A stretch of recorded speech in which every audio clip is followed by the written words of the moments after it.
quem é minha mãe e quem são meus irmãos? E tendo vindo para casa, reuniu-se aí tão grande multidão de gente que ela nem sequer podiam fazer sua refeição. Sabendo disso, vieram seus parentes para se apoderarem dele, pois diziam que perderam o espírito. Entretanto, tendo vindo sua mãe e seus irmãos, e conservando-se ao lado de fora, mandaram chamá-lo. Ora, o povo se assentara em torno dele e lhe disseram: tua mãe e teus irmãos estão lá fora e te chamam. Ele lhe respondeu: quem é minha mãe e quem são meus irmãos? E perpassando o olhar pelos que estavam sentados ao seu derredor, disse: eis aqui minha mãe e meus irmãos, pois todo aquele que faz a vontade de Deus, esse é meu irmão, minha irmã e minha mãe.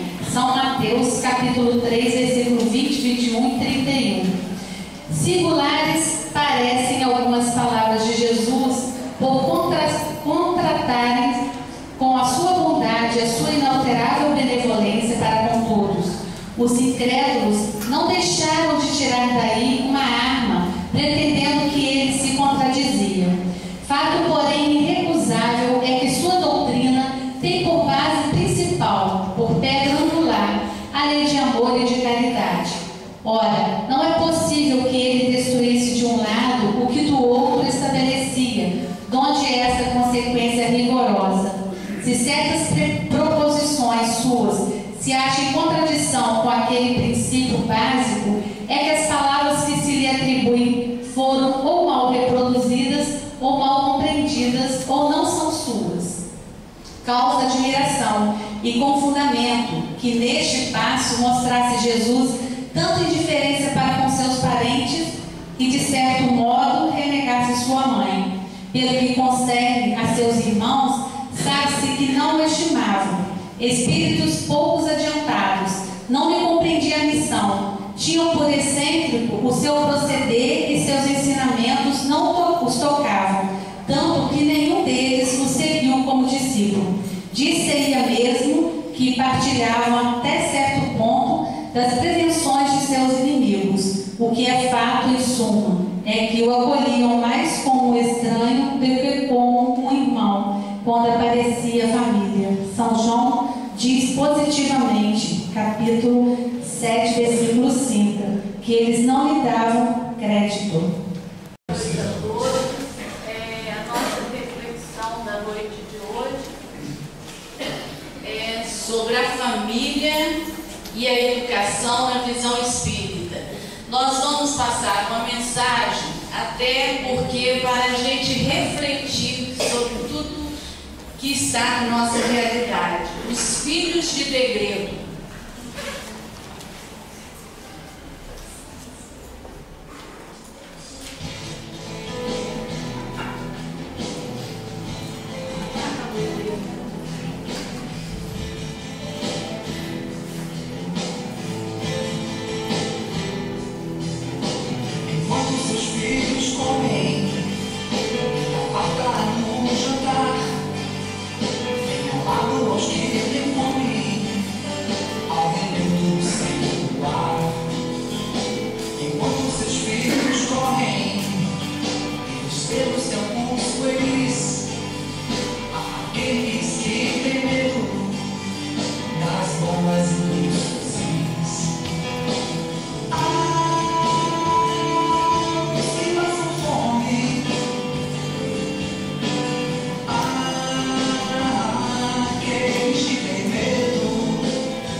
Há também os que deviam, onde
pais, aos que planteiam os seus portos nas enchentes e temporais, enquanto seus filhos vivem com seus carinhos e proteções, aos que correm pelos desertos dos nossos próprios corações.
Analisando uma série de coisas, né, em cima do que a gente vive, uma realidade hoje.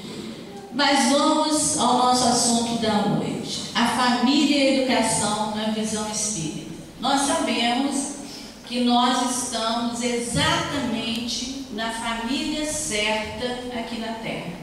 Por quê? Porque houve antecipadamente um planejamento divino para que nós estivéssemos nesta família hoje. Encontramos dentro da família amigos simpáticos e antipáticos, amigos e inimigos de outrora.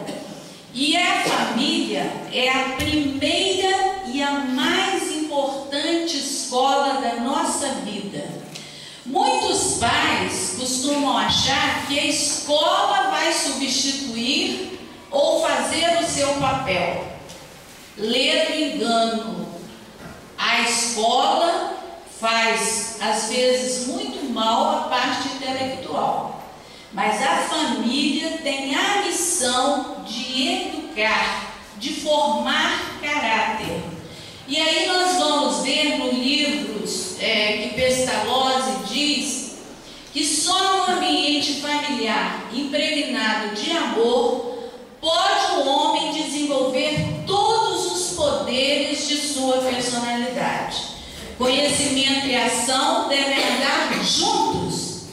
Na educação de uma criança, a capacidade de fazer e de pensar devem se desenvolver conjuntamente. E aí a gente prende aqui nesse texto de Pestalozzi em duas palavrinhas: fazer e pensar. Será que ao educar uma criança nós estamos prestando atenção no fazer e no pensar, até dos próprios pais? Pode passar, Gustavo. E aí nós vamos ver que os laços de família decorrem da lei natural, no caso da lei de sociedade, de sorte que os liames, as ligações sociais são necessárias ao progresso e as ligações de família fortalecem os laços sociais. Nós nascemos numa mini sociedade, né? Uma célula máter da sociedade que é a família. Pai, mãe e filho constituem uma mini sociedade. E para tal, é na família que nós vamos buscar o equilíbrio, a harmonia, o amor, para que possamos conviver em harmonia lá fora na sociedade. Nós sabemos que a família vai ser aquele local onde nós vamos adquirir forças para enfrentar as dificuldades lá fora. E nós sabemos que existem dois tipos de famílias: as famílias de laços corporais e as famílias de laços espirituais. As de laços corporais são aquelas que as pessoas se encontram e há um interesse material, e esse sentimento fica aqui na terra. E os laços espirituais são os laços duráveis. Mesmo que a gente encarne numa família e passe um tempo fora dela, para outros lados, em determinado momento nós vamos reencontrar com aqueles entes queridos através dos laços espirituais, porque nós sabemos que nós vamos encontrar na família amigos simpáticos e antipáticos. São espíritos que estão ali na mesma família para trabalhar as suas arestas adquiridas no passado. E muitas vezes nós não conformamos com o pai, com a mãe que temos aqui na terra. Às vezes nós achamos mais amizade lá fora com um amigo do que com a própria família. Mas são aquelas pessoas que estão dentro da família que são necessárias à nossa existência de hoje. Se nós conseguirmos realmente amar todos os nossos familiares, vai ser muito fácil de lidar lá fora com as outras pessoas. Ora, se os indivíduos são de origem divina, a família também não é. Pois se ela resulta da união das criaturas ligadas pela empatia, identidade de estado de espírito, ou melhor, relações simpáticas, por afinidade de gostos e de ideias, por afeição recíproca, ou relações antipáticas, onde espíritos antagonistas e desafetos se reúnem para resgate. Então nós vamos ver que existem aquelas pessoas dentro da família que se afinizam. A gente observa que numa família, às vezes de vários filhos, sempre tem um que está ali junto com a família, mesmo que os outros se afastem ou não combinam com os pais, sempre existe um que está ali fielmente ajudando aquela família. Então nós vamos ver que na família é que nós vamos trabalhar realmente essas arestas que nós adquirimos no passado. E aí Joana de Ângeles coloca uma coisa muito interessante. Ela fala que a família é um laboratório de vivência das mais expressivas que necessita o ser humano no seu processo de evolução, porquanto no mesmo clã os indivíduos são conhecidos, não podendo disfarçar os valores que os tipificam. E não é na família que a gente se mostra? Não é na família que a gente grita, que a gente irrita? Aí as pessoas dizem assim: mas fulano é tão educado aqui fora, como que ele é assim com a família? Porque ele se mostrou enquanto espírito imortal. E lá na sociedade ele tem um verniz que o Evangelho coloca para nós. Então, é realmente na família que nós nos mostramos o que realmente nós somos. O papel da família: educar. A educação é dever da família, segundo a Constituição Federal e segundo a Lei 93/94/96 da Lei de Diretrizes Básicas da Educação. É dever da família e do Estado, dever. A religião pode dar apoio, a sociedade pode dar apoio, mas o dever está na família. É missão da paternidade e da maternidade. E nós vamos passamos por uma educação repressora, através de medo, repressão e castigo. Essa educação repressora, as pessoas tinham medo dos pais. Os pais olhavam e os filhos já sabiam o que ele queria. Seria essa a melhor educação? Talvez não. Mas nós saímos de uma educação repressora e partimos para uma educação libertadora, que hoje existe até uma lei contra a palmada. Será que nós não fomos tão radicais? Será que tudo que é educação mais antiga, tudo era inútil? Não existia tudo inútil. Poderia existir coisas negativas, mas existia o respeito, existia uma parte de responsabilidade. O que nós vemos hoje? Uma educação libertadora, com diálogo. Será que nós temos hoje responsabilidade dos jovens? Será que os jovens estão tendo a responsabilidade que deveria? E a autoridade dos pais? Existe até uma coisa muito interessante, que os filhos na educação passada tinham medo dos pais, e hoje os pais têm medo dos filhos. Por quê? Porque os filhos estão falando mais alto do que os pais, porque os filhos estão exigindo mais dos pais, estão exigindo e ganhando no grito. Será que a educação é isso?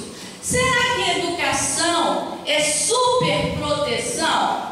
Eu questiono muito o amor e a superproteção. Você pode ter amor, mas você não pode ter superproteção. Porque quando você tem superproteção, você vai fazer tudo o que a criança quer e tudo que ela deseja. E a vida não é dessa forma.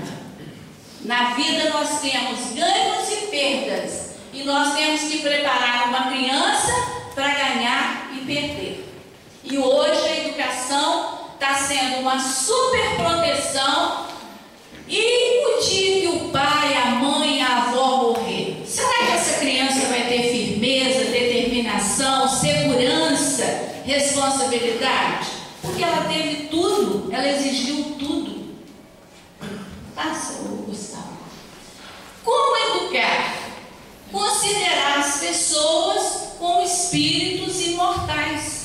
Aquela criancinha que é muito bonitinha, que ri, que grita, que esperneia, ela é um espírito imortal e você não sabe o que ela foi. E para isso ela tem que ser educada. E aí a gente gostaria até de alertar algumas coisas, que aí está falando sobre a criança índigo, a criança cristal, a criança muito inteligente, mas nós temos que observar que essa criança ela pode ser muito inteligente, muito desenvolvida intelectualmente e moral zero, porque a moral não vem acompanhada da intelectualidade. Ele pode ser um intelectual de pós-doutorado e a moral lá embaixo. Então, nós temos que observar, quando nós educamos uma criança, que ali existe um espírito imortal, diferença de caráter e aptidões, qualidade nos relacionamentos entre pais e filhos. Não é a quantidade de horas que os pais passam com os filhos que vai se transformar numa qualidade. É a qualidade no relacionamento, como que você está relacionando com o seu filho. Os direitos e deveres dos componentes da família, a cooperação mútua. Às vezes a gente dita direitos e deveres para os filhos, mas os pais não querem ter direitos e deveres. E isso aí é um agrupamento de pessoas onde deverá existir uma cooperação mútua. A ligação com Deus, a religiosidade. Aí a gente viu na música o exemplo. Dois pontos importantíssimos na família: o amor e o exemplo. Não adianta o pai ditar normas, obrigar o filho filho a vir no centro se ele não vem, se ele não cumpre com a obrigação. O exemplo é maior, gente. As palavras convencem, o exemplo arrasta. Então, o exemplo é muito importante. A autoridade sem autoritarismo. Nós tínhamos uma educação repressora autoritária. Hoje, os pais deverão ter autoridade. E autoridade é uma conquista do espírito. Ninguém tem autoridade gritando. Ninguém tem autoridade castigando. Tem autoridade, sim, na medida em que o que você diz, você está executando. Conhecimento é ação. A questão do limite. Às vezes a criança não tem limite, e ela tem que ter limite. Ela gosta do limite. E a criança e o adolescente, eles observam mais do que nós adultos poderemos imaginar, em matéria do falar e do fazer. A coerência entre ter e ser. O que você quer do seu filho? Que ele tenha muito dinheiro ou que ele seja um cidadão digno? E o que você diz e o que você faz? O que você diz para ele? O que você faz? Você diz que quer que ele tenha uma profissão que ele ame, que ele goste? Ou você quer que ele tenha uma profissão para ganhar muito, para ser rico? Às vezes não é isso que ele quer. Às vezes ele quer uma profissão simples, mas que vá de encontro ao que ele realmente deseja. Na questão 775 do Livro dos Espíritos, Kardec pergunta: qual seria para a sociedade o resultado do relaxamento dos laços de família? Uma recrudescência do egoísmo. Nós fomos criados seres sociais, por isso nós temos que viver em família, que é uma mini sociedade. Ali vai ser o nosso treinamento para nós realmente amarmos as outras pessoas. Na família nós exercitamos isso, o sentimento maior, para que a gente chegue a um amor universal, conforme a doutrina coloca para nós. E no Evangelho, no capítulo 14, item 8, nós vamos encontrar: há, portanto, duas espécies de família, como nós dissemos, as famílias pelos laços espirituais e as famílias pelos laços corporais. As primeiras duráveis, fortificam-se pela depuração e se perpetuam no mundo dos espíritos por intermédio das diversas migrações da alma. As outras, frágeis, como a própria matéria, com o passar do tempo se extinguem e muitas vezes se dissolvem moralmente desde a família, desde a vida atual. Então nós vamos ver que existem esses dois tipos de laços: os corporais e os espirituais. Os corporais é porque não houve aquela verdadeira afeição. Os espirituais são aqueles espíritos que estão sempre reencarnando num grupo comum, né? Leon Denis coloca que muitas famílias vão encarnando várias existências numa mesma família e até se identificam em matérias de gostos, de aptidões. Quantas famílias você vê? Muitos músicos, outros muitos escritores. Então, dependendo da família, porque os espíritos, eles são atraídos para aquele grupo. E como nós falamos, a família anteriormente, antes de nós encarnarmos, houve todo um planejamento divino. Nós estamos no lugar correto. Dizem até que a família nós não escolhemos, mas a família de amigos nós escolhemos.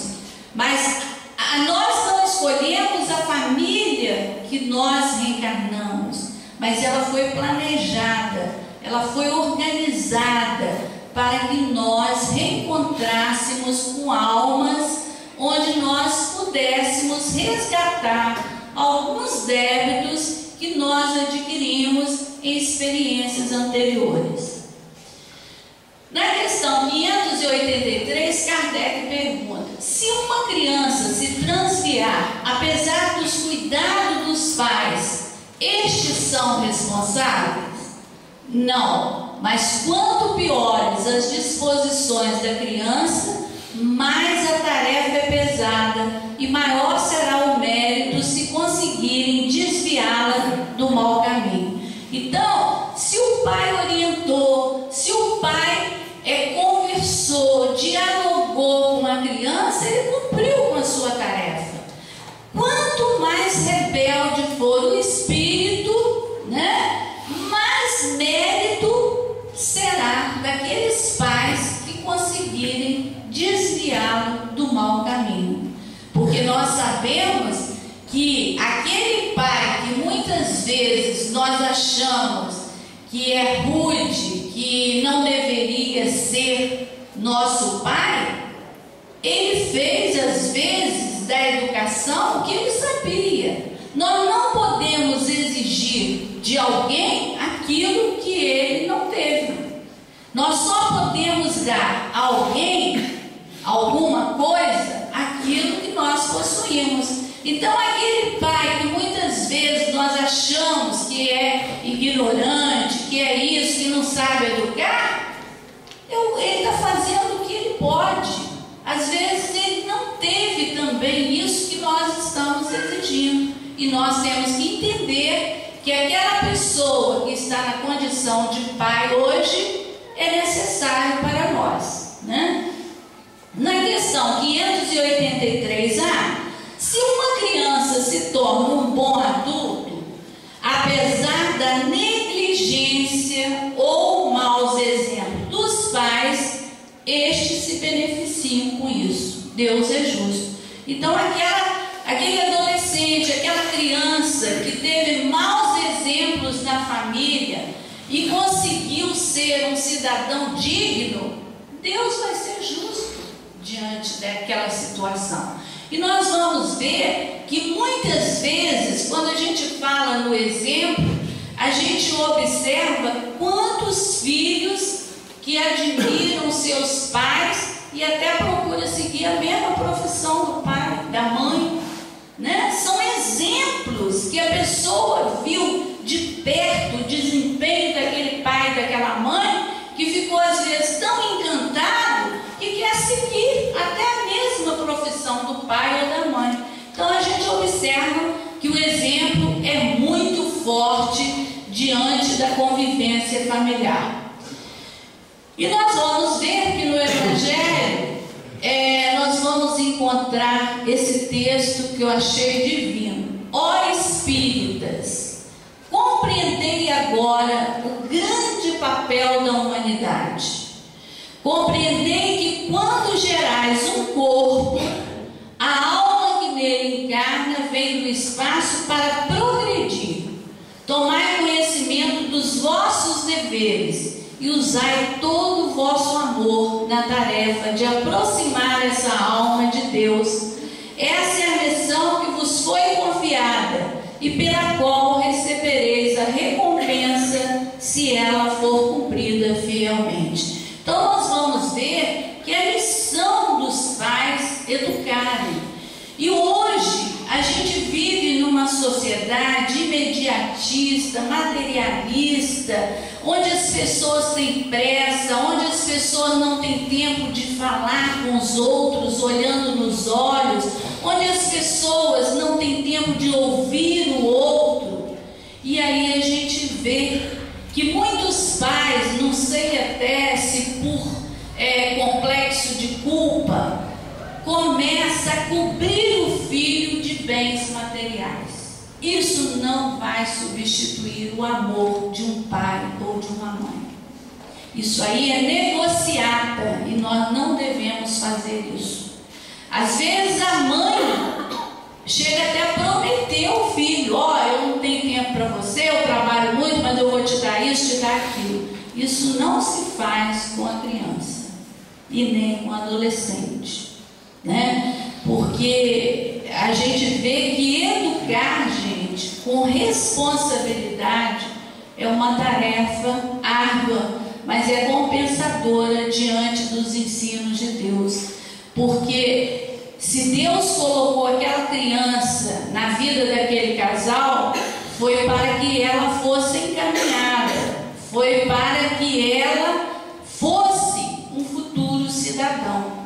E nós observamos o seguinte: aquela criança que está na violência, aquela criança que seguiu os descaminhos, da onde ela saiu? Da família. Mas será que a família está sendo tolerante com aquela criança rebelde?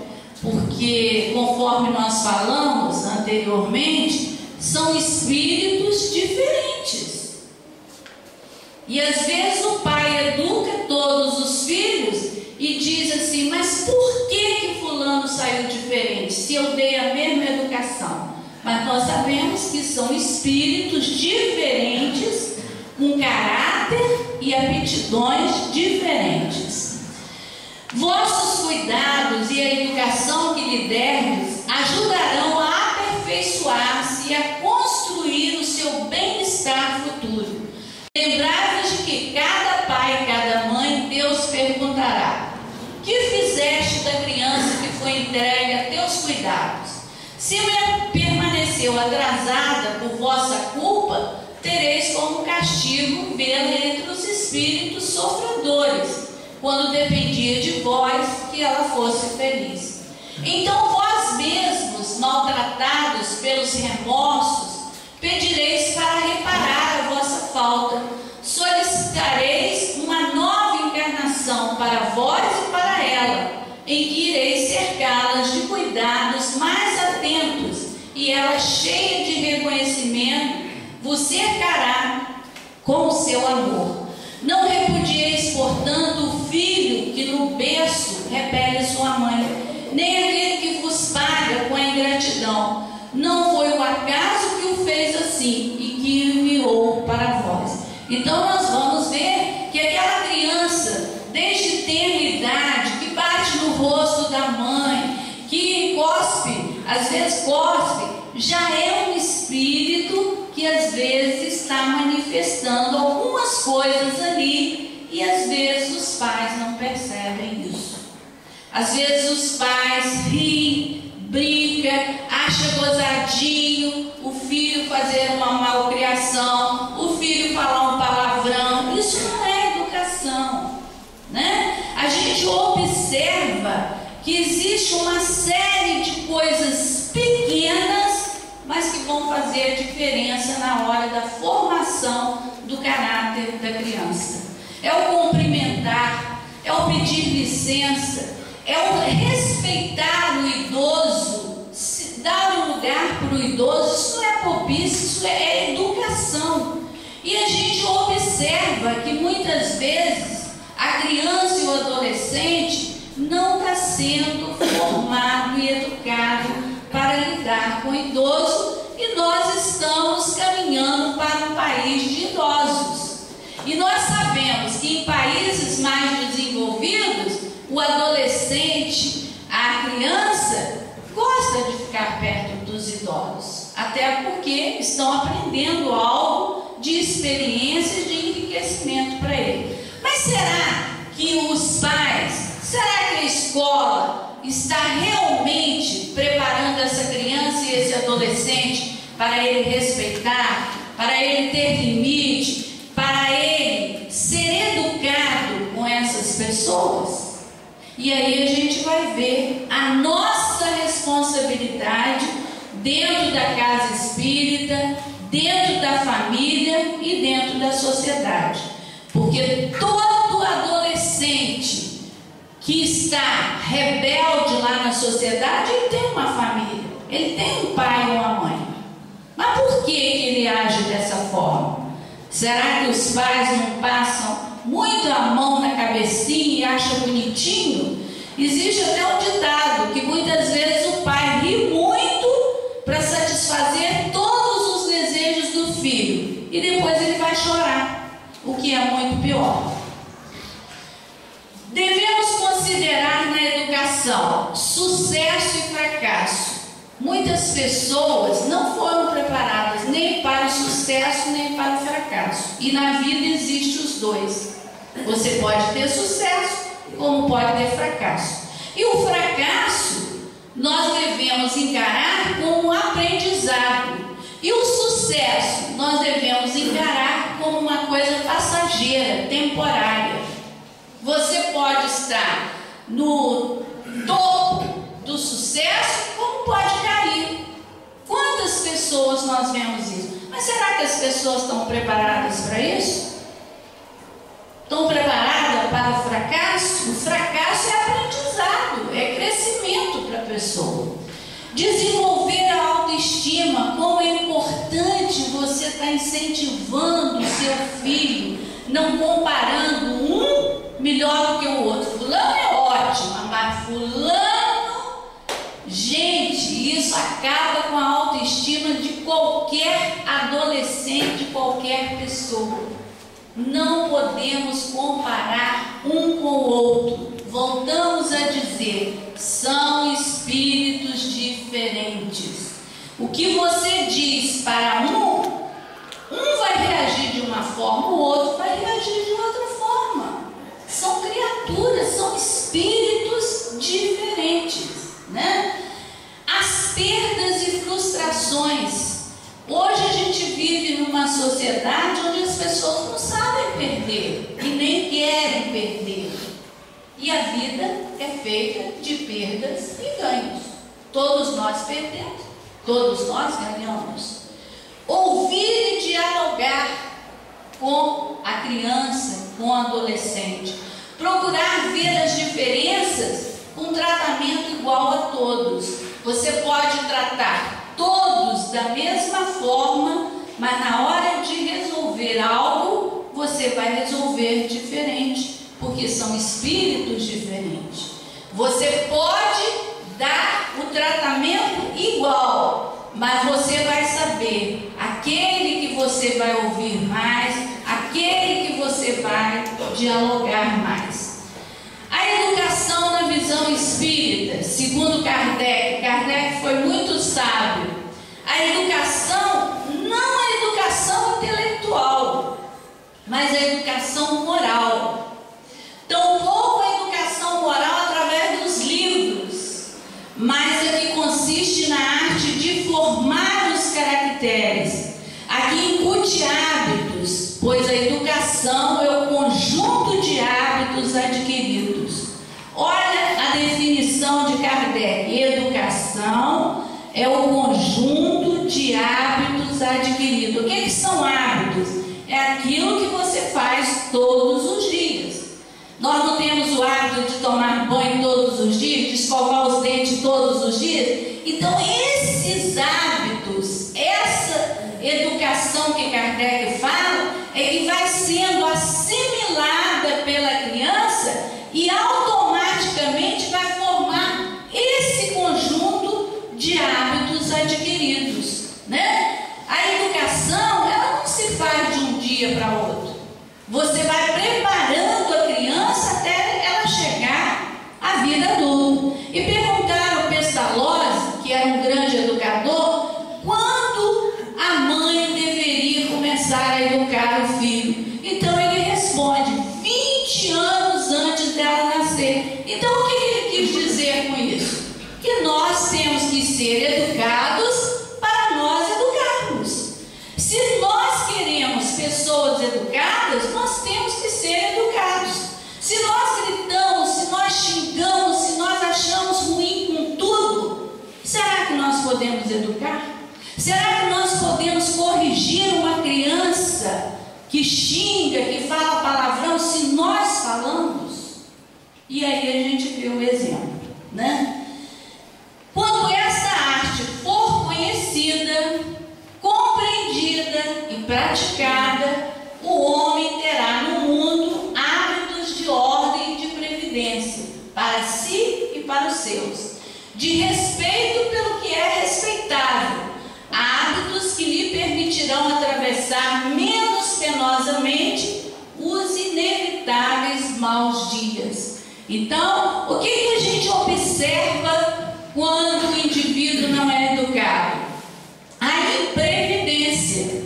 E aí ele coloca a desordem e a imprevidência são duas chagas que só uma educação bem compreendida pode curar. Aí está o ponto de partida, o elemento real do bem-estar, a garantia da segurança de todos. Isso está no Livro dos Espíritos, na questão 685, nota de Kardec.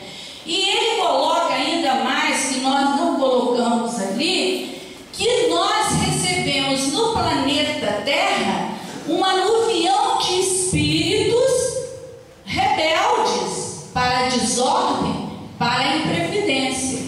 Cabe a cada um de nós, através da educação, encaminhar essas pessoas para que seja compreendido e praticado aqui os hábitos de ordem e de previdência, né? Então nós vemos aí na fala de Kardec que a educação ela não é realizada de um dia para outro. Ela é gradativamente, na medida em que os pais se preocupam com isso, na medida em que os pais orientam, tem o diálogo franco no momento certo com a criança. Porque muitas vezes o pai deixa de dialogar, só quer dar o castigo ao filho e isso não vai resolver na sua educação. Qual a melhor escola de preparação das almas encarnadas na Terra? E aí nós vamos ver, pode passar, Gustavo. A melhor escola ainda é o lar, onde a criatura deve receber as bases do sentimento e do caráter.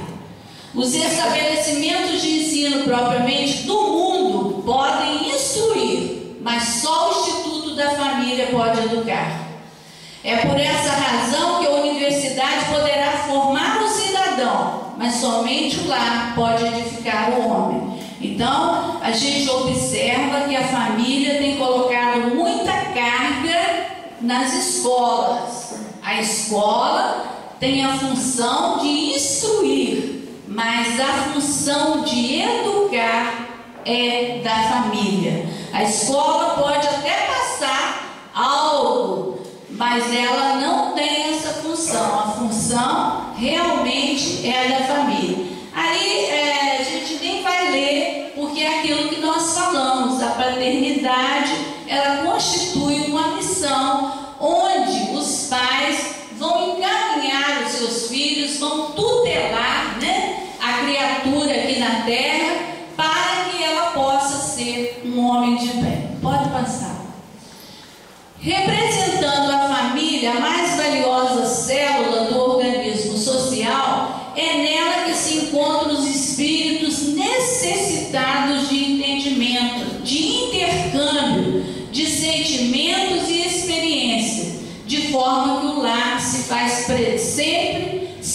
sempre a escola na qual os hábitos irão definir todo o rumo existencial do ser humano. Joana de Anjos. Então, a criança, quando ela chega na vida adulta, que ela chega na sociedade, os hábitos que ela adquiriu, tudo vai ser o rumo existencial dela lá fora, né? Quantas pessoas dizem assim, quer ver? Fulano é tão educado, ele teve uma boa formação na família. Então nós vamos observar que a família hoje, ela mudou muito. O que acontece hoje? Os nossos pais eram os provedores, as mães ficavam em casa educando. Hoje nós temos o homem e a mãe trabalhando muito, né? As mães e os pais, às vezes, não têm muito tempo de estar com os filhos. E nós falamos anteriormente, não é a quantidade de tempo que a mãe passa com o filho, mas a qualidade do relacionamento que ela tem com a criança. se a criança confia, se a criança diz o que fez ou o que não fez. Por quê? Porque se a criança não tiver essa oportunidade dentro da família, ela vai ter lá com os coleguinhas, né? A gente vai passar uma mensagem. A bibliografia foi o Livro dos Espíritos, Evangelho, o Consolador, as elucidações psicológicas à luz do Espiritismo, Pestalozzi e Educação Contemporânea. Nós vamos passar uma mensagem que fala sobre a criança solicitando dos pais. O que ela pede para os pais? O pedido de uma criança a seus pais: não tenham medo de serem firmes comigo, prefiro assim. Isso faz com que eu me sinta mais seguro. Não deixe que eu adquira maus hábitos. Dependo de vocês para saber o que é certo ou errado.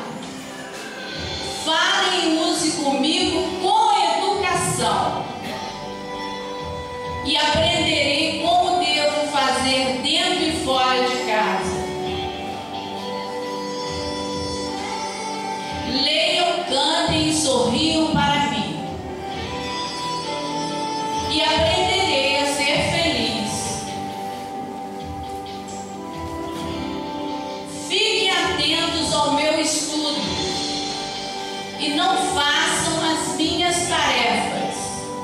Assim ficarei preguiçoso e não produzirei. Não me corrijam com raiva, nem na presença de estranhos, que é muito comum, né? Aprenderei muito mais se falarem com calma e em particular.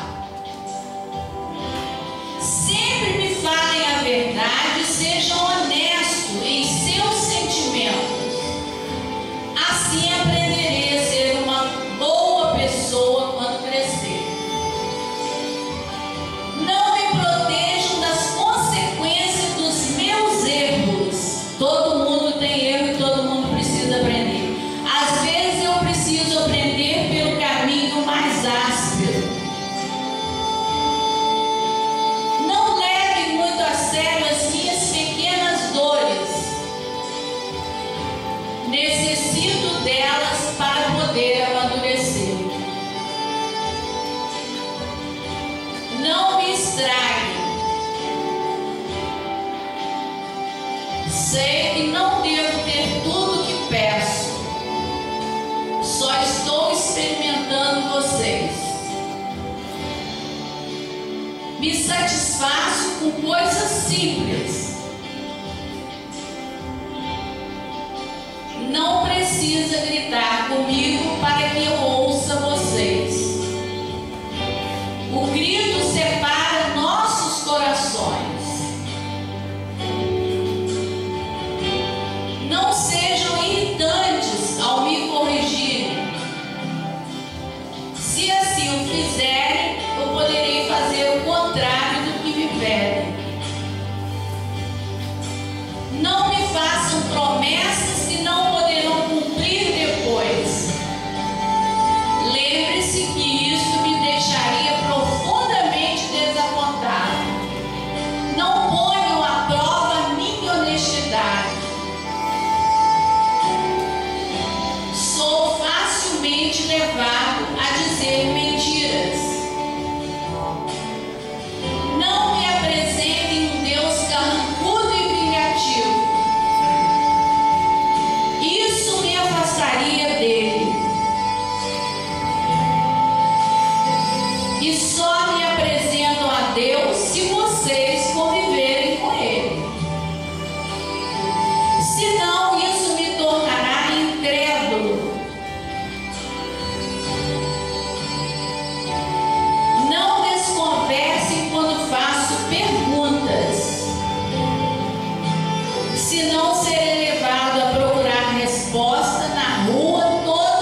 Gustavo? Eu não consegui ler porque foi rápido.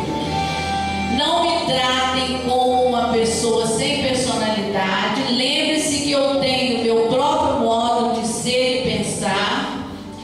Não vivam me apontando os defeitos das pessoas que me cercam, os coleguinhas, né? Isso irá criar em mim, mais cedo ou mais tarde, o espírito de intolerância.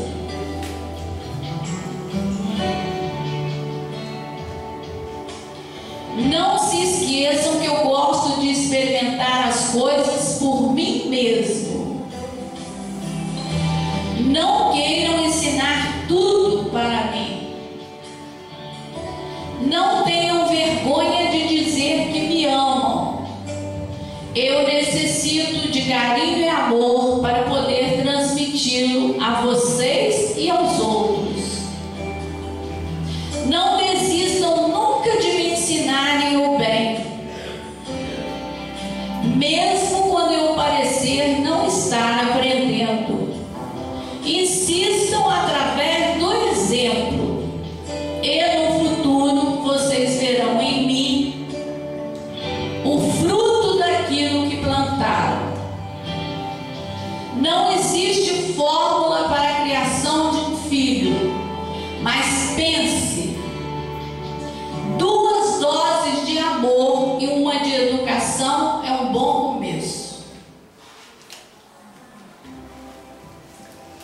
O exemplo não é a melhor forma de educar seu filho, ele é a única. O exemplo fala muito alto, né? Que Deus possa nos abençoar, que Jesus possa estar com todos os pais e mães, orientando, iluminando, para que possamos ter na criança o futuro da humanidade.